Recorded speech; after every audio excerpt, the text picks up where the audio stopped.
Hello मेरे प्यारे दोस्तों, हंगामा जोन में आपका स्वागत है। तो चलो आज का वीडियो शुरू करते हैं। चॉकलेट के गोलगप्पे वाला भूत। मध्य प्रदेश से कुछ दूर एक छोटा सा खूबसूरत पालमपुर गांव था। वहाँ छोटी छोटी नदियाँ थी, तरह तरह के पहाड़ थे और प्रकृति का बहुत खूबसूरत रूप यहाँ देखने को मिलता था। लेकिन इन सब के बावजूद पालमपुर की सबसे मजेदार चीज वहाँ हर साल लगने वाला बसंत का मेला था। कहते हैं कि पालमपुर में लगने वाला मेला इतना बड़ा होता था कि कोई भी उसे एक दिन में पूरा नहीं घूम सकता था। उस मेले में गांव वाले तरह तरह के खिलौने, कई तरह की मिठाइयाँ, ना जाने कितने किस्म के खेल और अलग अलग तरह की खाने पीने वाली चीजों का ठेला लगाते थे। और इन ठेलों में से एक सबसे मशहूर ठेला था सुरेश चाट भंडार।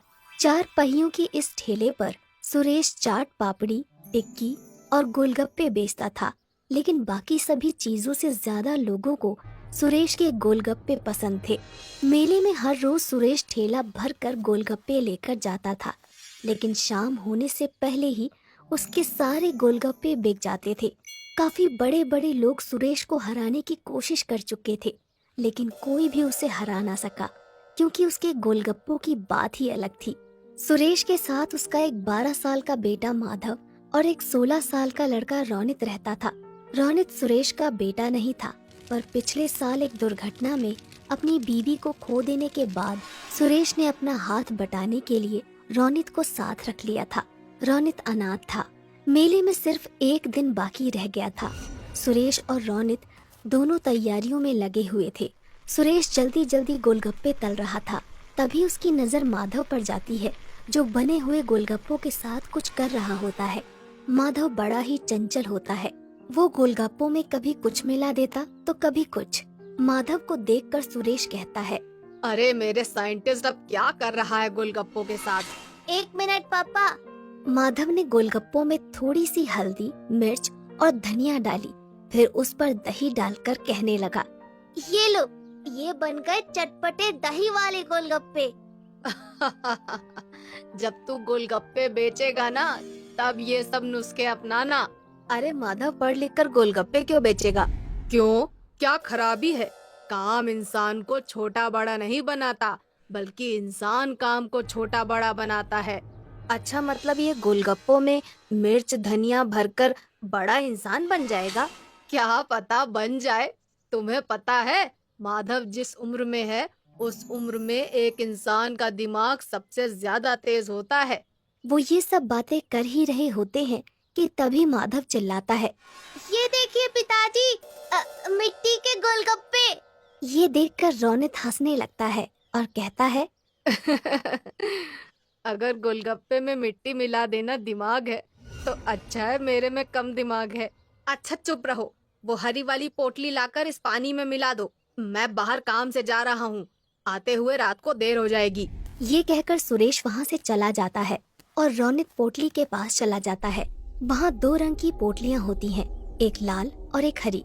रोनित गलती से हरी की जगह लाल वाली पोटली उसमें मिला देता है। तभी उसे बाहर से कुछ आवाज आती है और रोनित बिना पानी को देखे ही बाहर चला जाता है। उसने ध्यान ही नहीं दिया कि पानी का रंग हरे की जगह काला हो गया था। रात को जब सुरेश घर वापस आता है तो देखता है कि माधव अपने बिस्तर पर सो रहा होता है, पर रोनित घर में कहीं नहीं होता। सुरेश को लगता है कि वो काम खत्म करके अपने दोस्तों के साथ खेलने चला गया होगा। रात को सोने से पहले वो निश्चय करता है कि कल की तैयारी का सारा सामान देखकर सो जाएगा। वो चाट पापड़ी देखता है, जो कि बिल्कुल ठीक होती है। गोलगप्पे भी अच्छे ही दिख रहे होते हैं। फिर वो पानी के ड्रम से ढक्कन हटाता है और देखता है कि पानी भी देखने में बिल्कुल ठीक लग रहा है। उसका रंग भी आमतौर की तरह हरा ही है। सुरेश चैन की सांस लेता है और सो जाता है। अगले दिन सुबह सुबह सुरेश मेले में अपना ठेला लेकर पहुंच जाता है। सुरेश काफी थका हुआ था, क्योंकि रोनित अभी तक वापस नहीं आया था, इसलिए उसे अकेले ही सारा सामान ठेले पर लाद कर मेले में आना पड़ा। वो रोनित से गुस्सा भी था और उसे उसकी फिक्र भी हो रही थी। मेले में खड़ा सुरेश रोनित के बारे में सोच ही रहा था कि उसको एक आवाज आती है, भैया गोलगप्पे दो ना। जी देता हूँ। भैया जैसे पिछली बार खिलाए थे ना, तीखे वाले, वैसे ही देना। सुरेश ने उन्हें गोलगप्पे खिलाए। गोलगप्पे मुंह में रखते ही लड़की ने वापस बाहर निकाल दिया और कहा, ये क्या वाहियात गोलगप्पे हैं। सुरेश चौंक गया। लड़की ये कहकर वहाँ से चली गई और सुरेश ने एक गोलगप्पे में पानी भरकर अपने मुंह में रखा। उसने फौरन उसे बाहर निकाल दिया, क्योंकि गोलगप्पे का स्वाद सचमुच बहुत खराब था। जल्द ही ये खबर पूरे मेले में फैल गई और कोई भी सुरेश से गोलगप्पे लेने नहीं आया। शाम तक एक भी गोलगप्पा नहीं बिका और परेशान होकर सुरेश वापस जाने लगा। वो अपना ठेला खींचता है और वापस जा रहा था कि उसने देखा कि मेले में एक नई दुकान लगी है जहाँ काफी भीड़ है। उसने पास जाकर देखा तो एक नई कंपनी गोलगप्पे बेच रही थी और लोगों की भीड़ वो गोलगप्पे खा रही थी। सुरेश इधर उधर नजर दौड़ा ही रहा था कि उसने देखा कि गोलगप्पे रौनित बेच रहा था। सुरेश समझ गया कि ये वही कंपनी है जो सुरेश को काम पर रखना चाहती थी, पर सुरेश के मना कर देने पर उन्होंने रौनित को पटाकर उसका काम खराब कर दिया। सुरेश कुछ नहीं बोला, उसने अपना ठेला लिया और चलने लगा।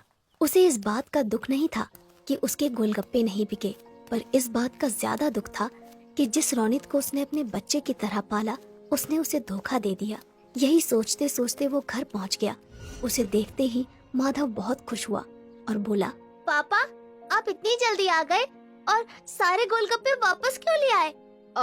वो बेटा, पता है मुझे, आप इसलिए लाए ना ताकि मैं नए गोलगप्पे बना सकूं। सुरेश ने मुस्कुराकर कहा। हाँ हाँ बेटा, जाओ नए गोलगप्पे बनाओ। ये सुनकर माधव खुश हो गया और कुछ गोलगप्पे लेकर वहाँ से चला गया। सुरेश वहीं बैठकर सोचने लगा कि कैसे अपने गोलगप्पे बेचने का काम दोबारा से शुरू करे। वो ये सब सोच ही रहा होता है कि माधव अचानक उसके सामने आकर कहता है, पापा, आ करो। अरे क्यों? आ करो ना। सुरेश ने अपना मुंह खोला और माधव ने एक काला सा गोलगप्पा उसके मुंह में डाल दिया। ये क्या डाल दिया मेरे मुंह में? क्या मिलाया है तूने इसमें? चॉकलेट। अच्छा। ये गोलगप्पे खाकर सुरेश के दिमाग में एक आइडिया आया ही होता है कि तभी माधव कहता है, ये लो पापा, ये भी खाओ। सुरेश मुंह खोलता है। इसमें क्या मिलाया है तुमने? मिट्टी और लाल मिर्च। सुरेश हंसने लगता है और माधव को गले से लगा लेता है। फिर सुरेश पूरी रात अपने कमरे में कुछ करता रहता है। अगले दिन मेले में रौनित के गोलगप्पे बिक रहे होते हैं। तभी एक आवाज आती है, ये क्या खा रहे हो? वहाँ चलो सुरेश के पास, कुछ नए किस्म के गोलगप्पे आए हैं। ये सुनते ही सब सुरेश के पास चले जाते हैं और देखते हैं कि उसके ठेले पर चॉकलेटी रंग के बेहद खूबसूरत और अलग से गोलगप्पे रखे हैं। सब वो गोलगप्पे खाते हैं और सुरेश की बहुत तारीफ करते हैं। तभी रौनित वहाँ आता है और कहता है, तुमने ये कब बनाए? मेरे जिस बच्चे का तुम मजाक उड़ाते थे उसी का आइडिया है ये। ये किसके गोलगप्पे हैं? चॉकलेट के। अच्छा, मैंने तुम पर बहुत भरोसा किया था रौनित, पर तुमने वो तोड़ दिया।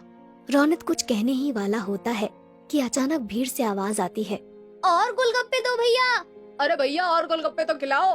अरे बिल्कुल बिल्कुल, अभी खिलाता हूँ मैं। ये कहकर सुरेश गोलगप्पे बेचने लग जाता है और दोबारा पालमपुर के बसंत के मेले का सबसे मशहूर गोलगप्पे वाला बन जाता है, चॉकलेट के गोलगप्पे वाला।